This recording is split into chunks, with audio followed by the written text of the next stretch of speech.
नमस्कार। आज का हमारा टॉपिक है नागरिकता।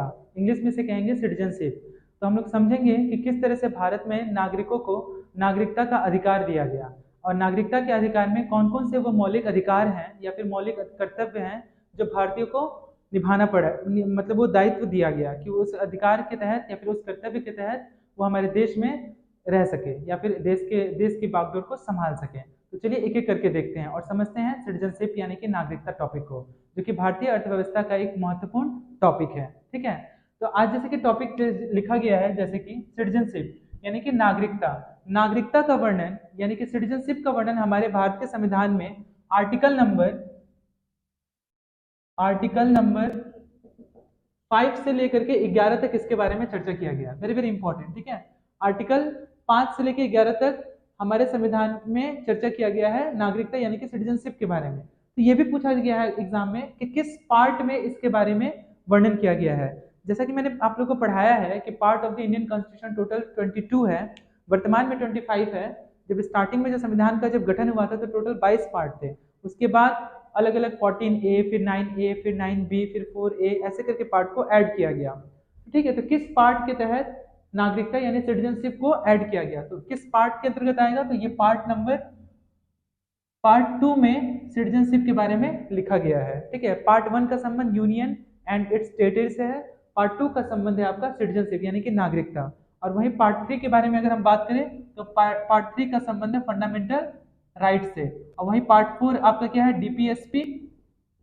और पार्ट 4 जो है इसका संबंध है आपका फंडामेंटल ड्यूटीज से। ठीक है, तो नागरिकता में कुछ फंडामेंटल राइट्स हैं और कुछ फंडामेंटल ड्यूटीज हैं जो कि नागरिकों को दिए गए हैं, भारत के नागरिकों को दिया गया है। ठीक है, तो एक एक करके ये मैं आर्टिकल लिखा हूँ, आर्टिकल 5, 6, 7, 8, 9, 10, 11, क्योंकि सिटीजनशिप जो है आर्टिकल 5 से 11 तक के बारे में ही चर्चा करता है, तो उसी के बारे में मैं लिखा हूँ। इसी को हम क्या करेंगे, एक करके एक्सप्लेन करेंगे। ठीक है, और समझने का प्रयास करेंगे कि आखिर किस आधार पर किसी व्यक्ति विशेष को भारत में नागरिकता का अधिकार मिलेगा या फिर किसे नहीं मिलेगा। ठीक है, तो और ये कुछ अधिकार है, ये पार्ट है सारा। ठीक है, ये आप ध्यान में रखेंगे। तो पहला आर्टिकल क्या कहता है, आर्टिकल नंबर 5 कि संविधान लागू होने के समय नागरिकता।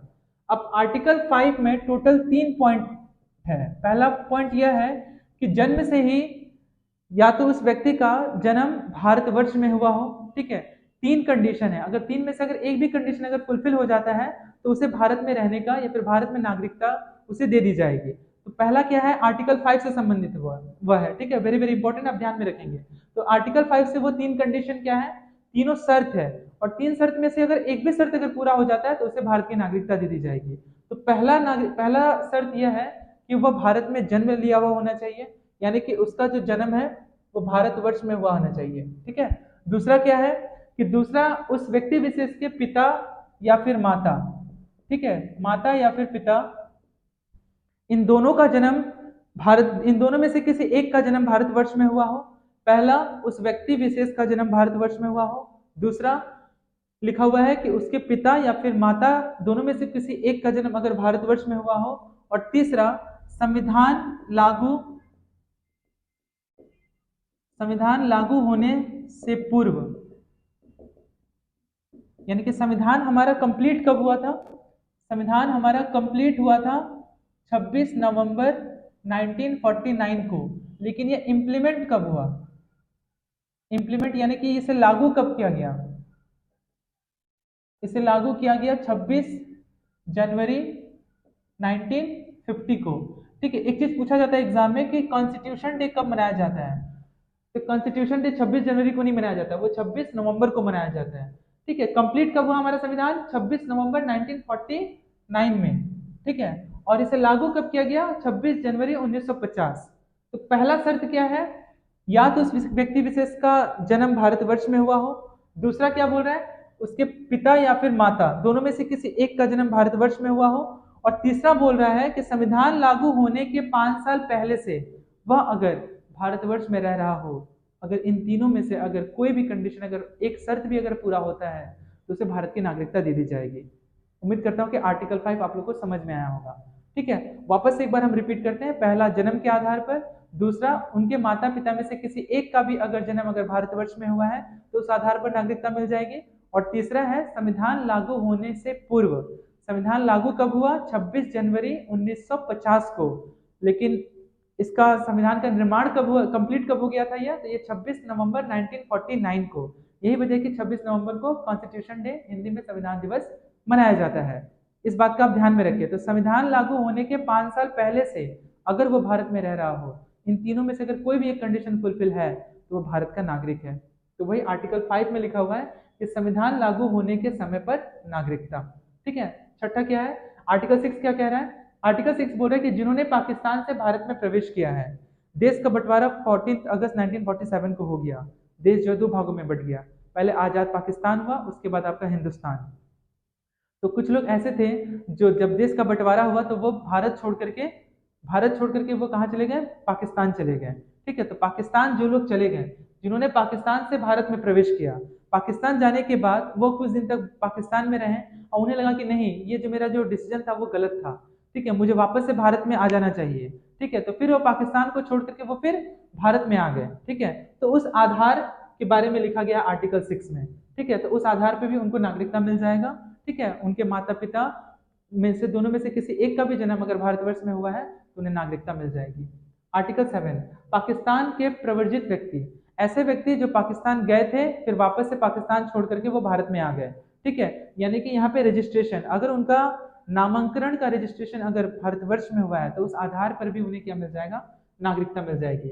8वां, भारत के बाहर निवास, ऐसे व्यक्ति, उनके माता पिता भारतवर्ष में रह रहे हैं लेकिन उनके माता पिता भारतवर्ष में है लेकिन वह किसी काम की वजह से किसी दूसरे देश में गए हुए हैं, तो उनके माता पिता तो भारतवर्ष में ही है, तो तभी भी उनको क्या हो जाएगा? नागरिकता मिल जाएगी। उनकी नागरिकता खारिज नहीं होगी।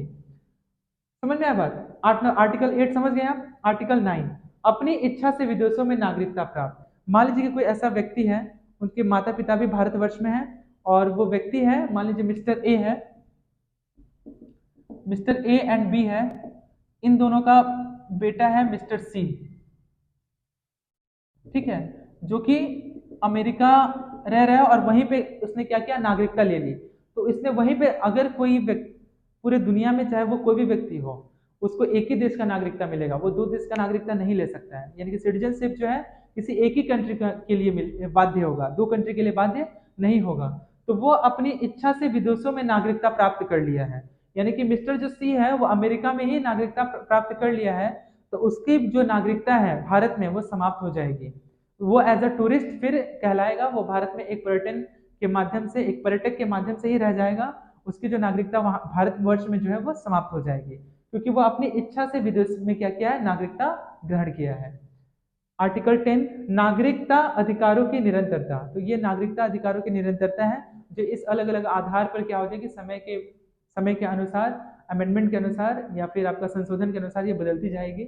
और 11वां नंबर आर्टिकल में लिखा है कि संसद द्वारा कानून बनाकर, संसद द्वारा यानी कि पार्लियामेंट द्वारा, पार्लियामेंट के जो 2 हाउस हैं, लोकसभा और राज्यसभा, उन सदन में बहस होने के बाद अगर कुछ ऐसा कानून जो नागरिकों के हित के लिए है, आम जनता के लिए लग रहा है कि नहीं इसमें कुछ परिवर्तन होना चाहिए या फिर इसमें कुछ सुधार बना करके भी किसी को नागरिकता दिया जा सकता है, तो वो संसद डिसाइड करेगी, वो संसद का अंतिम निर्णय होगा, उसमें व्यक्ति विशेष की कोई भूमिका नहीं होगी। ठीक है। तो ये सारा आर्टिकल उम्मीद करते हैं कि आपको अच्छे से क्लियर हो गया होगा। 5 में संविधान लागू होने के समय नागरिकता। छठा में क्या लिखा हुआ है? आर्टिकल 6 में जिन्होंने पाकिस्तान से भारत में प्रवेश किया है। आर्टिकल 7, पाकिस्तान के प्रवर्जित व्यक्ति। आर्टिकल 8, भारत के बाहर निवास कर रहे व्यक्ति। ठीक है।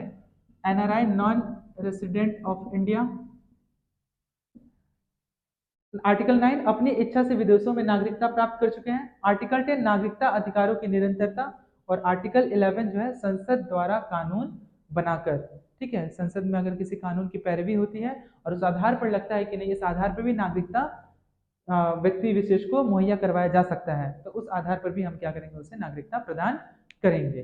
तो कुछ नागरिकता अगर मिल गई है, मान लीजिए कि मुझे नागरिकता अगर मिली है, मैं भारत का निवासी हूँ, मैं भारतवर्ष का रहने वाला हूँ, मुझे भारत का नागरिकता मिला हुआ है, तो कुछ मौलिक अधिकार हैं या फिर कुछ फंडामेंटल ड्यूटीज हैं जिसे जिसे आपको क्या करना पड़ेगा? पूरा करना पड़ेगा। तो वो कुछ मौलिक अधिकार दिए गए हैं उन भारतीयों को जो भारत की नागरिकता उन्हें पूरी तरह से मिल गई है। तो वो क्या क्या से आर्टिकल है या फिर वो किस आर्टिकल के तहत वो कौन कौन से अधिकार हैं, उन अधिकारों को मैं लिख रहा हूँ। तो वो अधिकार है आर्टिकल 15, जो कि जन्म, जाति, लिंग, धर्म ये के आधार पर लोगों में हम किसी भी प्रकार का कोई भेदभाव नहीं कर सकते, क्योंकि वो समानता के अधिकार के अंतर्गत आएंगे। आर्टिकल 16 में बात किया गया है आपका इक्वल अपॉर्चुनिटी इन एम्प्लॉयमेंट, यानी कि कहीं पे भी अगर कोई काम कर रहा है तो उसमें जाति या फिर विशेष धर्म या फिर लिंग के आधार पर उसमें किसी भी प्रकार का कोई भेदभाव नहीं किया जाएगा, वो सभी के लिए क्या होगा, सामान्य होगा और बराबर होगा। आर्टिकल 19 में बात किया गया राइट टू एक्सप्रेशन, ठीक है, हमें बोलने का अधिकार होगा। अगर किसी विशेष विषय वस्तु पे अगर हमें कुछ बोलना है, अपनी बातों को जाहिर करने का अधिकार है, अपना अपना जो व्यक्तित्व है, अपना जो परिचय है या फिर अपनी जो भावनाएं हैं उसको प्रदर्शित या फिर उसे रखने का अधिकार दिया गया है आर्टिकल 19 के तहत। आर्टिकल 29 और आर्टिकल 30 के तहत हम किसी भी संस्थान, एजुकेशनल इंस्टीट्यूशन का हम निर्माण कर सकते हैं, ठीक है। तो ये आर्टिकल 29 और 30 के तहत दिया गया है। ये हो गया हमारा फंडामेंटल राइट्स के अंतर्गत ये आएगा, ठीक है, ये आप ध्यान में रखेंगे, ठीक है। और फंडामेंटल ड्यूटीज, कुछ मौलिक कर्तव्य भी हैं। वो मौलिक कर्तव्य हैं जैसे कि टैक्स पे करना, ठीक है, कर्ज का जमा करना। दूसरा है राष्ट्रगान का सम्मान करना, राष्ट्रगीत का सम्मान करना, तिरंगे झंडे को सम्मान करना। तो ये कुछ कुछ मौलिक अधिकार हैं जिसे भारत के जो नागरिकता जिसे दी गई है उनका ये कर्तव्य बन जाता है कि इन सब चीज़ों का निर्वहन करें, इन सब चीज़ों का पालन करें।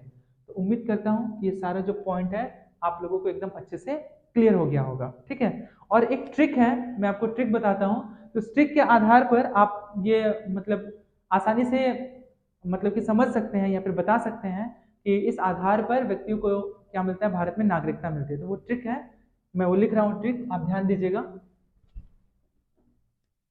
वो ट्रिक मैं यहाँ लिख रहा हूँ, ठीक है। तो उस ट्रिक का नाम है ब्रांड, BRAND, ठीक है। वो ट्रिक क्या है आपका, BRAND, ब्रांड। तो बी से हो गया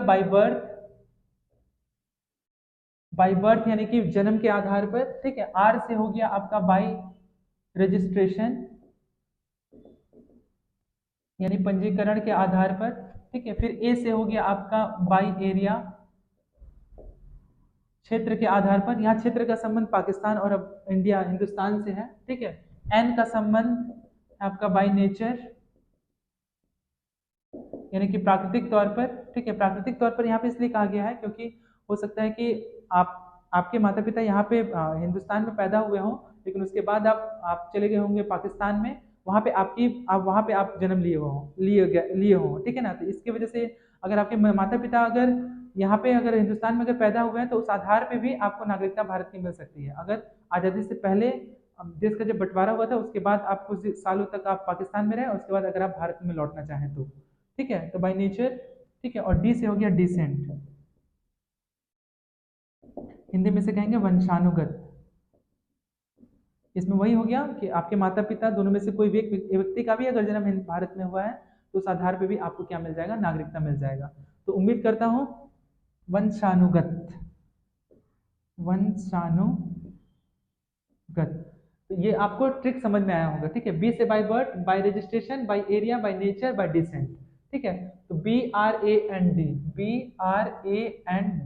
ये ट्रिक आसानी से याद रहेगा, आप इसको आसानी से याद कर सकते हैं। और इसको आप जब आपके एग्जाम में लिखने के लिए आएगा, मेंस के एग्जाम में, जिस एग्जाम में मेंस पेपर में लिखने के लिए आता है, तो उसमें आप क्या कर सकते हैं, इसको आसानी से दिखा सकते हैं, इसको आप शो कर सकते हैं, ठीक है। तो उम्मीद करता हूँ कि नागरिकता जो टॉपिक है, भारत की राज्य व्यवस्था, आप लोग को एकदम अच्छे से समझ में आया होगा, ठीक है। आज के लिए इतना ही, बहुत बहुत धन्यवाद।